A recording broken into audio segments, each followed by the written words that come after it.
Plus de 60 attaques ont frappé l'est du Burkina Faso, pourtant près de 70% des routes stratégiques ont été reprises dans un même intervalle. Ce décalage brutal révèle une stabilisation incomplète où chaque progrès matériel peut basculer en une nuit, malgré les efforts simultanés de reconstruction et de sécurisation. Alors, comment Ibrahim Traoré peut-il maintenir cette trajectoire fragile si les villages portent encore les cicatrices du conflit et que les marchés peinent à renaître ? Et que reste-t-il réellement à sauver lorsque la stabilité se mesure à chaque route rouverte ? La stabilisation annoncée promet une avancée mesurable, mais son coût réel reste suspendu à une marge d'erreur infime. L'enjeu central, assurer une continuité vitale du territoire, repose sur un équilibre où chaque rupture logistique peut inverser des semaines d'efforts. Si les convois ralentissent de nouveau, les villages déjà fragilisés glisseraient vers l'isolement, entraînant un effondrement en chaîne des marchés locaux, des points d'eau restaurés et des réseaux scolaires à peine réactivés. Ce risque latent éclaire la promesse formulée par les autorités. Maintenir un socle minimal de sécurité capable de soutenir la reprise économique. Mais la stabilité reste plus précaire qu'elle n'en a l'air. Un axe repris peut être perdu en une nuit, un village rouvert peut redevenir une cible occasionnelle et chaque interruption force les VDP comme les unités régulières à réallouer des ressources déjà saturées.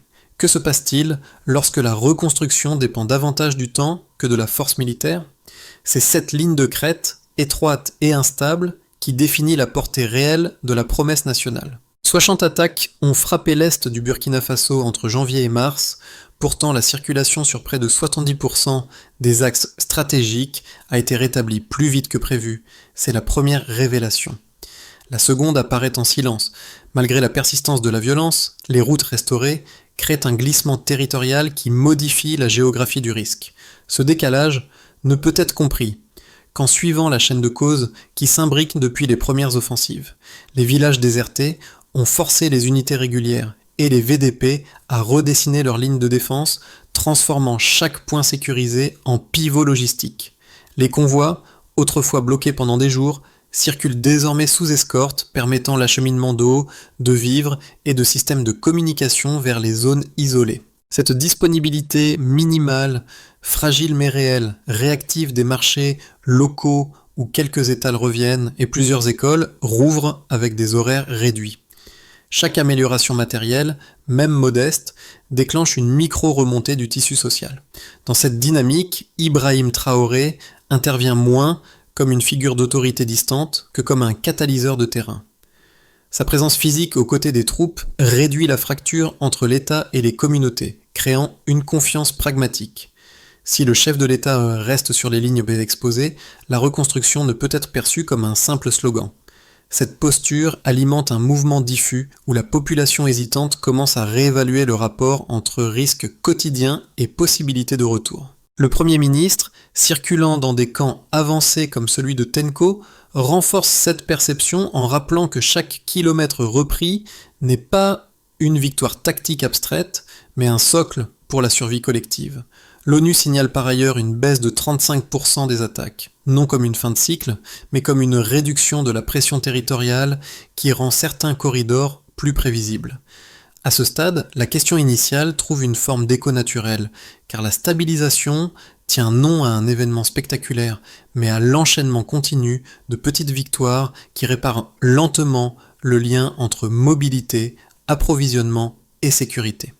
Dans le camp avancé de Tenko, le Premier ministre traverse les rangs sans annonce préalable. Son uniforme couvert de poussière, il s'arrête près des points d'eau improvisés où les soldats échangent quelques mots rapides. Ce moment compose un premier dans un premier micro-case, c'est-à-dire un exemple concret. La présence politique ne se limite plus à des discours, elle descend au niveau de la fatigue, des gestes lents, des attentes silencieuses. Les soldats, qui redoutaient l'abandon, perçoivent dans cette visite une validation concrète de leurs efforts. La fracture entre décision et exécution se réduit d'un cran. Un second micro-case, c'est-à-dire un petit exemple concret, s'observe dans un village récemment reconnecté à une route restaurée. Les écoles accueillent quelques enfants, les étals reviennent timidement et les familles testent la possibilité d'un quotidien moins exposé. Ce n'est pas une normalité retrouvée, mais une fonctionnalité minimale qui change la manière dont les habitants évaluent leur sécurité. Une route sécurisée ne garantit pas la paix, mais elle permet le retour de l'eau, des enseignants et des produits essentiels. Dans ce contexte, la figure qui relie ces deux espaces, militaire et civil, devient la présence continue d'autorités qui se déplacent sur le terrain. Le geste compte autant que les décisions. Les communautés hésitantes s'en rendent compte. Rester n'est plus un acte isolé, mais une réponse à un mouvement coordonné entre sécurisation et reconstruction. La cohésion naît d'actes visibles. L'embrasement commence brutalement. Les premières semaines de 2025 voient plus de 60 attaques frapper l'est du pays, brisant d'emblée les chaînes d'approvisionnement. Les routes deviennent impraticables, les convois se dispersent, les villages isolés manquent d'eau, de soins, de nourriture. Chaque heure perdue renforce la spirale d'isolement. Les unités régulières doivent redéployer leurs forces dans l'urgence, tandis que les VDP, débordés, cherchent des relais locaux pour maintenir les passages encore ouverts. Les files de civils devant les points d'eau ravagés témoignent d'un quotidien réduit à des déplacements risqués, sans marché et sans école fonctionnelle. L'État peine à contrôler la dispersion du chaos. La montée en tension atteint son pic lorsque plusieurs corridors logistiques cèdent presque simultanément. Les convois humanitaires stoppent leur progression. Les réseaux de communication deviennent erratiques. Les villages frontaliers subissent une pression accrue et les forces déployées perdent en mobilité. La fragmentation du territoire menace de s'installer durablement. Les cartes opérationnelles changent chaque jour. Les VDP, qui connaissent mieux que quiconque les couloirs de circulation, improvisent des itinéraires pour empêcher la coupure totale des zones reculées. L'afflux de déplacés internes accentue la saturation des maigres ressources disponibles. La peur se structure en couches, peur de manquer, peur de sortir, peur de se tromper d'itinéraire, peur de traverser la mauvaise zone au mauvais moment. Le climat bascule lorsque les ingénieurs militaires restaurent plusieurs axes en parallèle. La reprise est rapide, la mobilité revient. Les convois reprennent leur rythme sous escorte. Près de 70% des routes stratégiques sont fonctionnelles. Les villages libérés deviennent des appuis logistiques. Les VDP, dont le nombre dépasse les 100 000 volontaires, consolident les points sensibles et gagnent une autonomie nouvelle dans les patrouilles mixtes. Les drones locaux identifient plus de 100 camps ennemis en moins de 6 mois, réduisant la probabilité d'embuscade. Les zones de transit redeviennent praticables, même brièvement. La pression territoriale se déplace. Dans plusieurs localités, le retour de l'eau potable s'accélère grâce à la restauration de plus de 300 puits.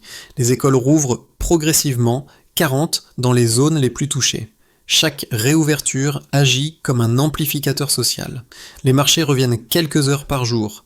Les familles testent la possibilité d'un retour. La normalisation n'est pas encore là, mais une fonctionnalité minimale se met en place. Les interruptions demeurent possibles, mais la tendance change. Ibrahim Traoré apparaît sur plusieurs lignes avancées, non pour déclarer une victoire, mais pour maintenir la cohésion des unités qui portent ce redressement fragile. Sa présence directe réduit la distance entre décisions politiques et risques quotidiens. Les soldats voient un État qui ne se replie pas. Les habitants voient un signal de continuité. Cette articulation entre sécurisation et reconstruction crée le début d'une séquence nouvelle où chaque progrès matériel devient un point d'ancrage. La dynamique glisse alors du chaos vers une instabilité contrôlée. Les routes reprises servent de colonne vertébrale. Les puits restaurés assurent la survie immédiate. Les écoles rouvertes recréent un rythme social. Les patrouilles mixtes stabilisent dans les zones charnières. La progression reste saccadée, mais elle devient lisible. Les petites victoires enchaînées forment une trajectoire. La transition actuelle s'explique d'abord par un mouvement mesurable. Une baisse de 35% des attaques signalées par l'ONU après l'intensification des opérations de sécurisation. Cette diminution sert de delta initial, indiquant non une victoire nette, mais un déplacement de la menace vers des zones moins stratégiques. Elle transforme aussi la manière dont les unités régulières abordent le terrain, car une pression réduite permet de consolider les corridors au lieu de courir d'une urgence à l'autre. Cette variation relative modifie la géographie du risque. Certaines zones autrefois inaccessibles deviennent praticables quelques heures par jour, ce qui suffit pour relancer des activités essentielles. Un tel recul statistique ne signifie pas un apaisement généralisé, il marque une redistribution des foyers d'instabilité plutôt qu'un effacement complet du danger. Le deuxième indicateur clé réside dans la restauration de plus de 300 puits sur les zones rurales les plus exposées. Chaque puits réparé supprime un trajet long et dangereux, réduisant l'exposition quotidienne aux embuscades. Ces infrastructures hydrauliques créent une renormalisation silencieuse du rythme communautaire, car l'accès à l'eau localise les déplacements essentiels. Une communauté qui n'a plus besoin de marcher plusieurs kilomètres pour se ravitailler retrouve un seuil d'autonomie qui stabilise la vie domestique. Ce retour d'un approvisionnement régulier reconfigure l'usage du territoire, car il redonne valeur aux parcelles proches et favorise un début de reprise agricole minimale. Les puits deviennent ainsi des multiplicateurs sociaux. En réduisant le risque primaire, ils permettent d'absorber les variations d'insécurité périphérique. Le troisième pivot quantitatif est la réouverture de 40 écoles. Un chiffre modeste, mais structurellement décisif. Chaque école réactivée fonctionne comme un centre logistique secondaire, capable d'accueillir des réunions locales ou des distributions humanitaires. Cette fonction hybride stabilise l'environnement social en fixant des horaires reconnus par les familles. Les enfants reprennent des routines, même instables, et leur présence signale que les zones concernées sont perçues comme vivables. Le mouvement psychologique est important. Lorsqu'une école fonctionne plusieurs jours d'affilée, les familles déplacées envisagent davantage un retour progressif. Cette dynamique discrète mais reproductible ancre la reconstruction dans un temps social plutôt que dans un temps militaire. Ces trois données ne suffisent pourtant pas à saisir l'ensemble de la bascule. Elles forment un triptyque: pression sécuritaire réduite, infrastructure vitale restaurée, structure sociale réactivée. Leur articulation crée un filet de stabilité assez large pour contenir les variations brusques du front. Les points de contrôle permanents, tenus conjointement par les VDP et les unités régulières, complètent ce système en préservant les couloirs réhabilités. Les VDP, souvent enseignants ou cultivateurs, jouaient ici un rôle central en maintenant la continuité quotidienne entre deux opérations militaires. Ils deviennent les gardiens d'une sécurité minimale mais stable, indispensable à la reprise des flux commerciaux. Cette stabilité granulaire, difficile à percevoir de loin, façonne pourtant l'essentiel de la trajectoire actuelle. Dans ce cadre, Ibrahim Traoré impose une cohérence opérationnelle, non par un modèle militarisé, mais par une présence régulière sur les zones exposées. Cette proximité politique réduit l'écart entre décisions stratégiques et risques ordinaires, consolidant la confiance des communautés qui hésitaient à revenir. Les déplacements du Premier ministre complètent cet agencement, rappelant que la reconstruction ne repose pas sur une seule figure, mais sur une continuité institutionnelle. L'ensemble dessine une tendance fragile, mais reproductible. Les chiffres ne racontent pas une victoire, ils décrivent une fenêtre d'action. Le premier argument avance que la militarisation croissante risque d'éroder durablement les institutions civiles.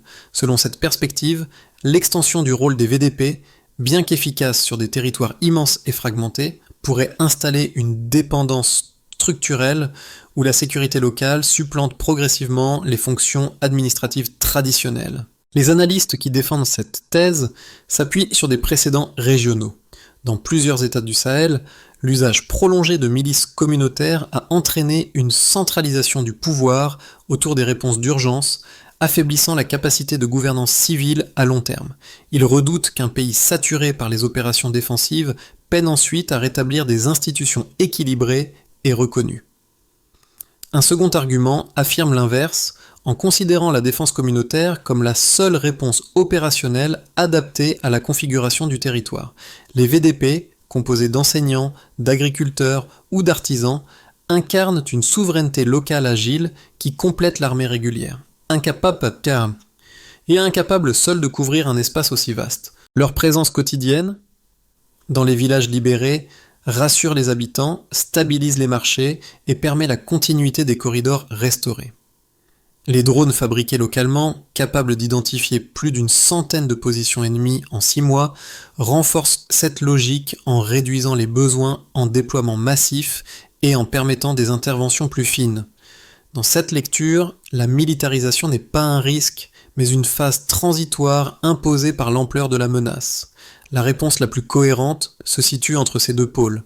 Les données disponibles montrent en effet que la baisse de 35% des attaques et la réouverture de 40 écoles ne résultent pas uniquement d'une intensification militaire, mais d'une combinaison rare: défense locale, reconstruction logistique et présence politique régulière. Cette interaction crée une stabilité composite qui ne bascule ni dans une militarisation totale, ni dans un modèle purement civil. Le véritable enjeu consiste à maintenir cette complémentarité jusqu'à ce que les infrastructures restaurées puissent en servir de relais à une gouvernance administrative plus robuste. La question n'est donc pas de choisir entre institutions civiles ou dispositifs sécuritaires, mais de savoir comment préserver l'équilibre qui rend aujourd'hui possible une trajectoire ascendante, même fragile. La bascule commence ici. Les signes les plus déterminants n'apparaissent plus dans les zones strictement militaires, mais dans les villages où les habitants reviennent sans y être contraints. Les marchés rouvrent quelques heures par jour. Les écoles reprennent des cours irréguliers. Les points d'eau réparés attirent des familles qui n'osaient plus traverser les anciens couloirs de menaces. Ce changement discret marque une rupture. La dynamique se renverse, passant d'une action imposée par le haut à un mouvement initié par le bas. Une route sécurisée suffit à ramener des enseignants. Une école rouverte suffit à ramener des vendeurs. Une présence communautaire suffit à réactiver un village entier. Dans cette transition, le rôle des VDP devient un maillage social autant qu'un maillage sécuritaire. Il transforme chaque axe restauré en ancrage quotidien où les commerçants, cultivateurs et instituteurs retrouvent un espace de travail minimal.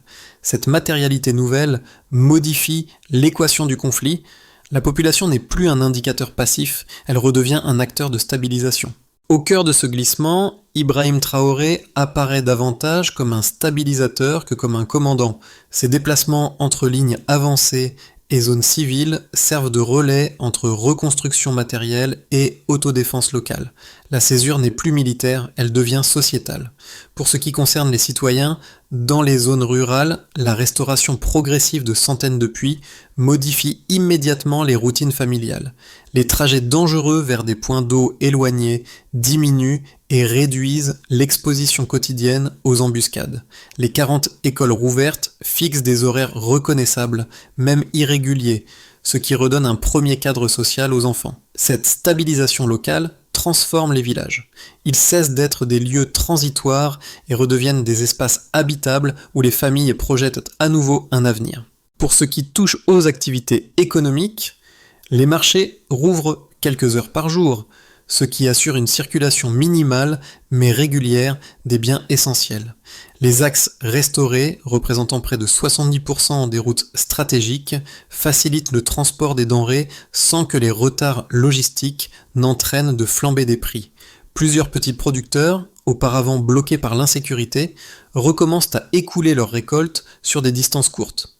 Cette fluidité encore partielle suffit pourtant à empêcher l'effondrement de certains micro-bassins économiques. Pour ce qui relève de l'État et de ses institutions, la réduction de 35% des attaques permet aux autorités de concentrer leurs ressources administratives sans les disperser sur tous les fronts. Les déplacements du Premier ministre dans les camps avancés réduisent la perception d'un État éloigné et ravivent un lien de responsabilité partagée. La présence régulière d'Ibrahim Traoré sur certains axes symbolise une gouvernance exposée qui assume le même risque que les unités déployées. Les infrastructures restaurées jouent ainsi un rôle de relais civilo-militaire, améliorant la circulation d'informations entre terrain et centre décisionnel. En ce qui concerne l'impact régional, les reconquêtes successives dans l'est du Burkina Faso créent un effet de ricochet sur les frontières avec le Niger et le Bénin. Les mouvements transfrontaliers de groupes armés deviennent plus difficiles à dissimuler, car les drones locaux identifient désormais les positions ennemies avec une précision accumulée sur 6 mois. Cette surveillance accrue réduit les possibilités d'infiltration et modifie la manière dont les États voisins évaluent la stabilité du corridor sahélien. Les progrès partiels enregistrés redonnent au pays une capacité d'initiative rarement observée dans les phases précédentes du conflit. Dans l'ensemble, ces effets ne composent pas une dynamique uniforme, ils prennent la forme d'une mosaïque faite de stabilisation partielle et de poches encore vulnérables. Chaque résultat dépend des routes sécurisées, des puits restaurés, des écoles rouvertes et de la capacité des communautés à se réapproprier leur territoire. Le pays ne retrouve pas encore un équilibre stable, mais il s'extrait progressivement d'une instabilité totale grâce à l'enchaînement de micro-gains concrets. Les signaux convergent vers une même ligne. La reconstruction, encore fragile, produit des retombées tangibles pour les citoyens, l'économie locale, les institutions publiques et l'environnement régional. Dans une perspective de stabilisation progressive, dans cette trajectoire, les tendances observées se prolongent sans accélération majeure ni rupture brutale. Les routes déjà reprises continuent d'alimenter les marchés locaux, ce qui limite les poches d'isolement qui avaient auparavant fracturé le territoire. Les puits restaurés, plus de 300, permettent aux familles de maintenir une routine minimale, tandis que les 40 écoles rouvertes deviennent des pôles d'organisation sociale. Les VDP préservent la continuité sur les axes invincibles, et l'État peut renforcer une présence administrative régulière sans recourir à une militarisation accrue. Le pays reste fragile, mais il évite un retour immédiat à la spirale d'instabilité. Dans une hypothèse de recomposition accélérée, dans cette hypothèse, la baisse de 35% des attaques se transforme en diminution plus large, car la combinaison entre défense locale, patrouilles mixtes et drones locaux réduit davantage l'espace de manœuvre des groupes armés. Les villages libérés deviennent des zones de croissance modérée où les marchés élargissent leurs horaires et où l'agriculture locale reprend une cohérence saisonnière. Les infrastructures réparées servent de catalyseurs. Routes, puits et écoles agissent ensemble comme un système d'ancrage territorial. Les déplacements de terrain, menés aussi bien par les autorités que par les équipes techniques, consolident une gouvernance de proximité. Le pays entre alors dans une phase où le retour des populations déplacées devient plus rapide et plus stable. Dans un scénario fait de revers et de fragmentation, une rupture logistique sur quelques axes clés pourrait renverser la dynamique acquise. Les routes sécurisées, si elles étaient coupées de nouveau, provoqueraient une interruption immédiate des marchés, une fermeture des écoles et un abandon des puits situés dans des zones sensibles. Les VDP, surexposés et isolés, risqueraient de perdre les points repris face à des groupes armés qui se réorganisent en périphérie. Les villages frontaliers redeviendraient vulnérables et les corridors humanitaires seraient forcés de réduire leurs opérations. Ce scénario plongerait plusieurs régions dans une fragmentation, rappelant les phases les plus dures du conflit. Ces trois trajectoires ne dépendent pas d'un événement singulier, mais de la capacité collective à maintenir les lignes vitales ouvertes et à coordonner défense locale et reconstruction. La meilleure approche reste une vigilance structurée. Observer les signaux faibles, ajuster les priorités et éviter les certitudes prématurées. Pour les habitants des zones rurales, les changements perceptibles depuis le début de l'année prennent la forme de gestes simples qui redonnent une continuité au quotidien. Les puits restaurés réduisent les trajets dangereux, les routes reprises rouvrent les marchés et les écoles accueillent progressivement les enfants. Ces transformations modestes mais tangibles créent une stabilité vécue différentielle où chaque amélioration permet de projeter un peu plus loin que le lendemain. Les familles ne se réfèrent plus uniquement à la peur. Elles s'appuient sur des repères matériels qui réapparaissent. Pour les observateurs extérieurs et les partenaires internationaux, la dynamique actuelle oblige à réviser les grilles d'analyse habituelles des crises sahéliennes. Le pays n'évolue plus dans un schéma de dégradation linéaire, mais dans un modèle hybride où reconstruction logistique et menaces persistantes coexistent. Cette complexité requiert une attention plus fine, car une aide mal calibrée pourrait perturber l'équilibre fragile entre défense locale et reprise économique. Une contribution mieux ciblée, concentrée sur les infrastructures indispensables, accélérerait au contraire la stabilisation. Pour ceux qui suivent l'actualité du Burkina Faso à distance, l'histoire en cours n'est plus uniquement celle d'un conflit, mais celle d'une tentative de reconquête de capacités collectives. Chaque route réparée, chaque marché réanimé et chaque école rouverte devient un signal mesurable permettant de comprendre ce que signifie tenir dans un contexte d'instabilité prolongée. Ces repères orientent la perception du public éloigné et lui permettent de suivre une trajectoire qui ne repose pas uniquement sur des annonces, mais sur des faits répétés. Deux pistes émergent alors pour les publics concernés. S'informer à travers des sources fiables et soutenir, même modestement, les initiatives locales qui renforcent la cohésion sociale. Ce double geste contribue à maintenir l'élan fragile observé aujourd'hui. La première étape consiste à verrouiller les routes stratégiques déjà reprises. Les unités régulières et les VDP doivent établir des points de contrôle permanents sur les axes sensibles, avec une rotation toutes les 48 heures pour éviter l'épuisement opérationnel. La mesure principale de réussite tient dans la continuité des convois humanitaires et le fonctionnement des marchés au moins 3 jours par semaine.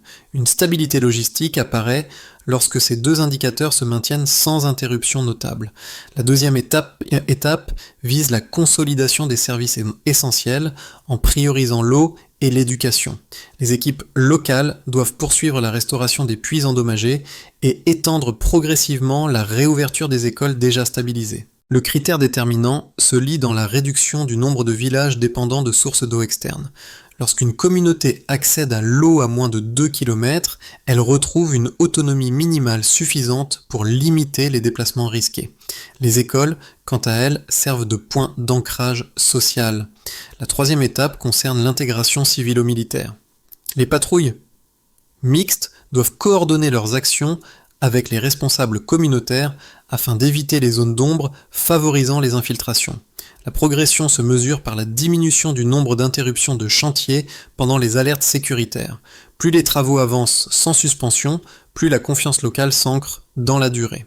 La quatrième étape repose sur une présence politique de proximité. Les déplacements réguliers d'Ibrahim Traoré et du Premier ministre doivent maintenir un lien direct entre décisions nationales et réalité quotidienne. L'indicateur essentiel s'observe dans le nombre de villages acceptant de réinstaller progressivement les familles déplacées. Lorsqu'un village rouvre ses portes aux résidents, la trajectoire du pays se solidifie. Ces étapes ne garantissent pas une paix rapide, mais elles forment une méthode mesurable adaptée aux contraintes du terrain. Dans plusieurs villages nouvellement stabilisés, une dynamique inattendue commence à apparaître. Les déplacements internes ne sont plus uniquement dictés par la survie, mais par une recherche graduelle de normalité. Les familles se rendent dans les localités voisines pour réactiver des liens familiaux rompus depuis des mois. Certains commerçants tentent de reprendre la boucle hebdomadaire des marchés périphériques. Ce mouvement, encore timide, éclaire un basculement psychologique majeur. La population ne navigue plus seulement en fonction de la menace, mais en fonction de ce qu'elle estime désormais supportable. Cette reconfiguration du risque, appelée de risque social, crée un effet de levier imprévu sur les zones en réhabilitation. Dès qu'un axe reste ouvert plus de 3 semaines, les mobilités non essentielles réapparaissent. Visites de proches, petites transactions, réparations domestiques. Ces gestes, infimes mais répétés, modifient l'équilibre local. Les villages ne sont plus uniquement des lieux de passage sécurisés par les VDP, mais redeviennent des espaces de circulation sociale. La cohésion qui en résulte n'est pas imposée par l'État, elle est produite presque silencieusement par les habitants eux-mêmes. Cependant, cette stabilisation émergente reste vulnérable à une série de chocs capables de briser instantanément l'équilibre obtenu. Les groupes armés, désormais repoussés mais non démantelés, testent régulièrement la solidité des corridors, attaques ponctuelles, coupures d'itinéraires secondaires, infiltrations isolées dans les zones agricoles. Chaque rupture, même brève, fonctionne comme un stress test pour les communautés. Si les marchés ferment 2 jours d'affilée, les familles déplacées reportent leur retour. Si une école suspend ses cours pendant 1 semaine, le rythme social s'effondre à nouveau. Le seuil critique apparaît ainsi comme une frontière étroite. Un territoire se consolide uniquement lorsque ses habitants cessent de réagir à chaque alerte et commencent à absorber les variations d'insécurité sans renverser leur routine. C'est dans cette capacité d'absorption que se lie la résilience réelle, non dans les déclarations officielles, mais dans la continuité des gestes quotidiens. Pour l'État, l'enjeu devient alors clair: maintenir en permanence la ligne de stabilité au-dessus de ce seuil. Car une seule rupture logistique majeure pourrait non seulement effacer les gains récents, mais aussi déclencher une fragmentation territoriale plus rapide que celle observée lors des phases initiales du conflit.